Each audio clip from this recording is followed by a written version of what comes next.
Nako, heto po mga kababayan, dismiss agad big good news sa article of impeachment versus BP Sara. Walang bisa sa simula pa. Nako, yan po ang ating alamin mga kababayan sa video ito. Pero bago po natin simulan yan, palike naman po ng video ito. Malaking tulong po yan. Maraming salamat po mga kababayan. At eto nga, bago po natin i-play yung video, eto pasadahan po muna natin itong balitang ito, no? Ito pong balita mga kababayan, sabi po dito, PBBM highest rated national official ayon sa isang survey. Aba, mga buhaya sigurong tinanong dito mga kababayan. Kasi ang mga buhaya lang pong natutuwa, no? Kay President Bongbong Marcos sa ngayon eh. O ano kayang survey company ito? Ito sabi po dito mula conducted by RPMD Foundation Incorporated according to the report published by the Philippine News Agency. Aba mga kababayan, highest rated po ang presidente mga kababayan sa survey po ng RPMD Foundation Incorporated at binalita po yan ng Philippine News Agency. Aba grabe to mga kababayan. Sino-sino kaya ang mga tinanong dito? Yun yung sabi ko kanina, di ba? Ito posible talaga ito kapag mga buhaya po ang mga tinanong. Kasi kapag tinanong mo lahat ng buhaya dyan, mga kababayan, no? Isa lang po sabihin nila, very good si President Bongbong Marcos Jr., no? Lalo na, di ba? Yung mga, di ba, may balita nga, kailan lang mga kababayan, yung 200,000, no? Yung 100,000 daw ay ibigay na lang sa barangay. Bahala na ang barangay. Pag yung mga barangay na yun po, mga kababayan, ang sinurbay talagang tataas talaga ang trust rating, no? Ni PBBM, mga kababayan. Pero ito po ang naging komento ng ating mga kababayan patungkol dyan. Sabi po dito, highest rated sa korupsyon, sabi po ni Florante. Sabi naman po ni Librong Germs, ayan kahit anong gawin yung paninira sa pamilya Marcos, sila pa rin ang susuportahan namin. Si BBM lang naman ang nagpabago ng Pilipinas. Yung dating tahimik, ngayon naging magulo. Aray, gusto pala ni Librong James ang magulo, mga kababayan. Kaninong survey na pakibanggit? Ayun nga mga kababayan, galing po ito sa Ito po, RPMD Foundation Incorporated. Ayan mga kababayan, tandaan niyo po yung yung survey firm. Ayan, sabi po dito ni Ronnie S. Lubang, high po talaga. High na high, natural high, hayop sa magic, bilis inubos, pondo, uutang pa. Aray ko po. Ayan mga kababayan, ano po ang iyong masasabi dito sa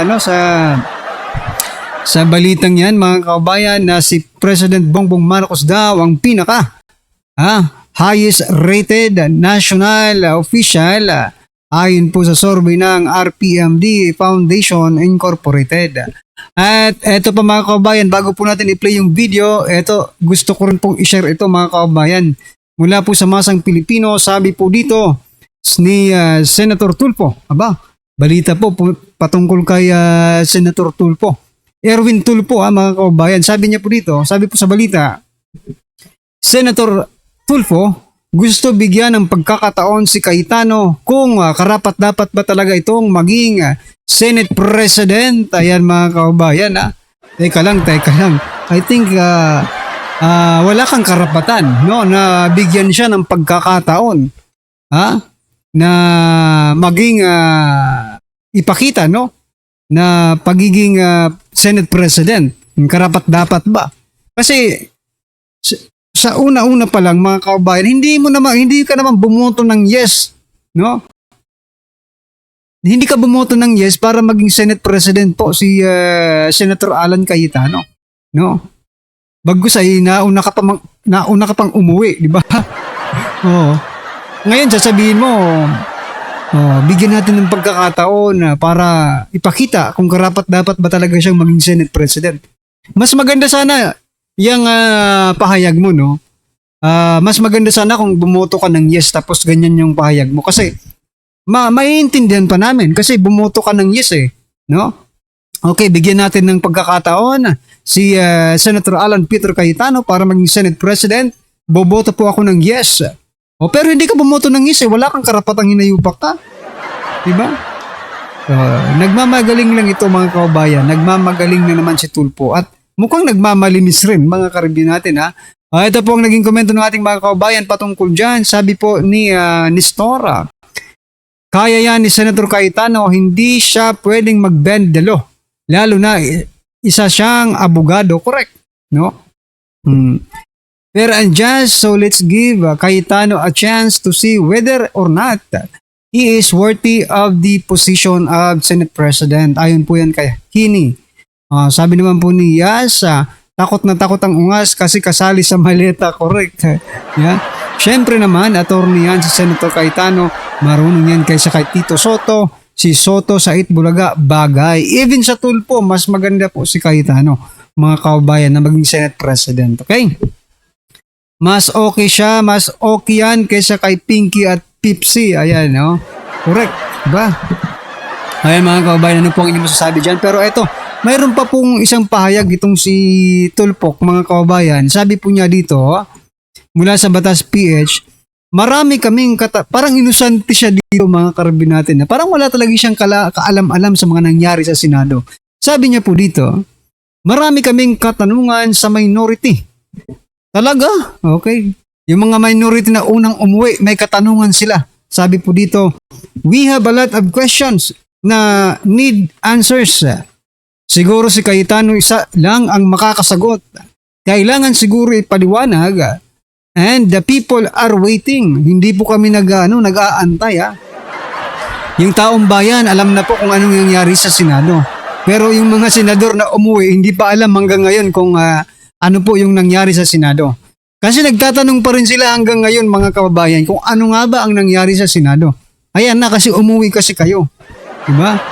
Sabi po dito, ano ba talaga? Was it staged? Was the Senate under attack? Aba, nagtatanong po si Tulfo mga kababayan kung under attack daw ba yung Senado. Hindi niya kasi alam eh. No? Kawawa naman po ang senador na ito mga kababayan. Hindi niya po alam yung nangyari sa Senado. Mabuti pa yung taong bayan, alam na po ang nangyari sa Senado. Diba? Pero si Senator Erwin Tulfo, hindi niya po alam mga kababayan kung ano po yung nangyari. Ay, naku, anong nangyayari dito ha? Senador ba kayo ng Pilipinas o sa ibang planeta kayo nag-senador, di ba? Ito po ang naging komento ng ating mga kababayan patungkol dyan. Sabi po ni Al Disquitado, na buhay si Ben Dalo. Aray ko. Lo Bender never stop quacking. Arayan. Sabi po ni Grace, nag-Ben Dalo ka na naman. Ben Dalo. Most of the comments are Ben Dalo. Sabi po dito ni Don Librado, di ata tumingin sa live si SP last week. He clearly explained, no? Everything there. Oo. Hindi ka nanood ng balita. Kasi ayaw mong panood ng balita mga kababayan na umuwi sila ng maaga. The Filipino is waiting. Are you being paid from Maleta? Oo nga eh. Sabi niya, under attack. Tokmol, sabi po dito ni Bomboy. Tokmol, ngawa ka na naman pero flood control ang tahimik mo. Ayan mga kababayan. Anyway, ano po ang inyong masasabi dyan mga karibin natin? Dito po kay Erwin Tulfo na mukhang acting innocent, no? Ito pong si Rafi Tulfo. Walang kamalay-malay. Inosente sa nangyari po sa Senado. Kasi nagtatanong pa. Hanggang ngayon mga kababayan, nagtatanong pa rin itong si Senator Erwin Tulfo. Anyway, eto na mga kababayan, pasadaan na po natin yung video. Pasok ka! Ngayon, trending at pinag-uusapan ngayon sa mundo ng social media. Ang di umano'y balitang. Ito ang balitang dapat malaman ng taong bayan na pilit tinatago at pilit ayaw di umanong ipalabas ng mga bayarang media sa palasyo, kamara at senado sa publiko. Pero bago ang lahat, kung bago ka pa lamang sa channel na ito at kung gusto mo ang mga balitang politika, ay please huwag kalimutang mag-like, subscribe at i-click ang notification bell para mas maging updated ka palagi sa lahat pa ng mga bagong video na i-upload namin. At ito na nga mga kababayan. Doon sa impeachment case ni Vice President Sara Duterte. Sabi nga ni SP Cayetano, by May 18, kung hindi ako nagkakamali, soonest ay magko-convene po yung Senado patungkol nga dito sa impeachment case ni Vice President Sara Duterte. Ano ho bang inaasahan po ninyo? Well, alam mo, yung Senado naman, meron silang duty, no, to constitute themselves into an impeachment court. So tama yung sinabi ni Senate President Alan Peter Cayetano, na action sila dito at Mayo 18 nga ang target date or earlier. Now, ako naman, from my view, based on circumstances and political reality, the articles of impeachment is dead in the water. Anong ibig sabihin yan? Baka ma-dismiss yan eh. On the part of the defense, meron silang option questionin yung validity, yung legality ng or constitutionality ng articles of impeachment through a motion to dismiss or a motion to quash.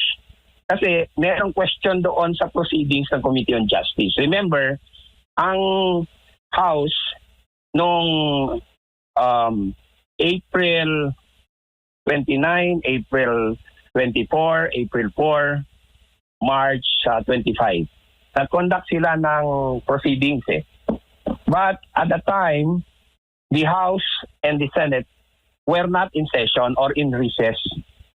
Okay? So, yung kanilang continuation ng proceedings, I'm talking of the Committee on Justice, was in violation or in contravention of Article 11, Section 3, subparagraph 2 of the Constitution, which mandates that yung kanilang proceedings ay maganap or gagawin when Congress is in session. Nakasaad doon mismo that they have to file the committee report within 60 session days eh. Kahit yung filing, dapat kahit yung action sa file complaint should take place during the session days ng House. Pero hindi ito nangyari. Yung 4 na araw wherein nag-present sila ng mga witnesses like accused kidnapper Madriaga, the controversial Antonio Trillanes III, yung AMLAC Executive Director na nagkaroon ng unauthorized disclosure of confidential information in violation of the AMLA law of 2021, and other witnesses. Nangyari nung days na walang session ang House, March 25, April 4, April 22, and April 29. Lahat ito ay void eh. Pag void, dahil ang House Resolution 892 is void, being contrary to Article 11, Section 3 sa Paragraph 2, ibig sabihin yung kanilang finding of probable cause ay void din. At void din yung kanilang committee report at articles of impeachment na hinanda ng Committee on Justice, which was voted favorably by the plenary noong Mayo 5, May 5. So ito ay pwedeng questionin in a motion to quash or motion to dismiss before the Senate sitting as an impeachment court. So for all intents and purposes, hindi mag-prosper yung ganyang kaso na void from the beginning. I'm talking of the articles of impeachment. So yan ang aking perspective. At saka, yung aking experience sa impeachment, yung Corona, especially at saka Bautista impeachment where I was involved, nangyari yung mga proceedings na yan when Congress was in session, when the House was in session eh. Wala during the recess. And even Gutierrez impeachment nangyari when Congress was in session, and even the Davide impeachment happened when Congress was in session. So ngayon lang nangyari ito na itong impeachment proceedings against our Vice President Sara C. Duterte ay nangyari when Congress is in recess. So you see the voidness of the proceedings ng House Committee on Justice at saka yung action nila dito sa mga complaints. Aside from the other objections like sila na ang nagpisil ng mga defekto at kakulangan doon sa dalawang complaints, nagkaroon tuloy ng issue on fishing expedition. So to me, void ab initio yung articles of impeachment, and therefore that can be the subject of a motion to quash or a motion to dismiss before the Senate sitting as an impeachment court on May 18, 2026. At yung mga petisyon doon sa Supreme Court, attorney, magiging makakaapekto ho ba yun? Hihintayin pa bang desisyon ng Supreme Court bago sila, isa rin ho ba yun sa magiging grounds para masabi natin pwedeng hindi na ituloy muna ang impeachment laban kay Vice President Sara Duterte dyan sa Senado? Actually, in the absence of a temporary restraining order or preliminary mandatory injunction, hindi pwedeng harangin yung Senado. Diba? Depende na rin sa Senado kung anong action nila, if they will defer to the Supreme Court. But if the Supreme Court will issue a temporary restraining order or a preliminary injunction, they will have to honor it. Kasi yan ang rule of law. So, tingnan natin ang situation. No? I don't want to preempt kasi hindi naman natin alam kung ang nasa mind ng ating kataas-taasang hukuman. We have really high respect for the court. As an officer of the court, kasi abogado ako, I will really put so much faith and confidence in the Supreme Court and even defend it to my last breath kasi yan po ang obligasyon ng isang abogado. We have to defend the institution of the Supreme Court. So much so that as a citizen, I will also defend to the death the sanctity and integrity of the Senate. So, tingnan natin ang mangyayari dyan, Admar. We do not know anything can happen before May 18. Opo. Si Jade po ulit ito, Yes, attorney. Jade. Opo. Kung sakali mang absent si Senator Bato during the, yung impeachment court na nga, pagko-convene po nila, makaka-apekto ba yun sa maaaring boto po ng majority o ng yung magiging boto po ng impeachment laban kay Vice President Sara Duterte? Alam mo, actually, walang epekto talaga kasi yun yung 16 votes to convict Diba? Imposible na ma-attain yan Hindi na aabot kasi kahit hindi pa mag-appear si Senator De La Rosa yan sa impeachment proceeding sa Senate. 12 votes as against 9 sa minority at 2 pa sa abstain. It's impossible na aabot sila sa 16 or 15. Granting na i-consider natin na 15 na lang dahil nag-resign si Senator, now Secretary of Education, Sani Angara. So, imposible maabot yung number. Kaya, ang sabi ko nga, politically and reality-wise, the impeachment is dead in the water. So yan mga kabayan, the impeachment is dead in the water. Ha? Ibig sabihin yan mga kabayan, panalo na po ba si VP Sara? Ay, abangan po natin yan mga karibin natin. No? Yan po mga kabayan, ano pong yung opinion, reaction patungkol po dyan, just comment down below at syempre huwag pong kalimutang i-like ang video ito, malaking tulong po yan. Maraming salamat po.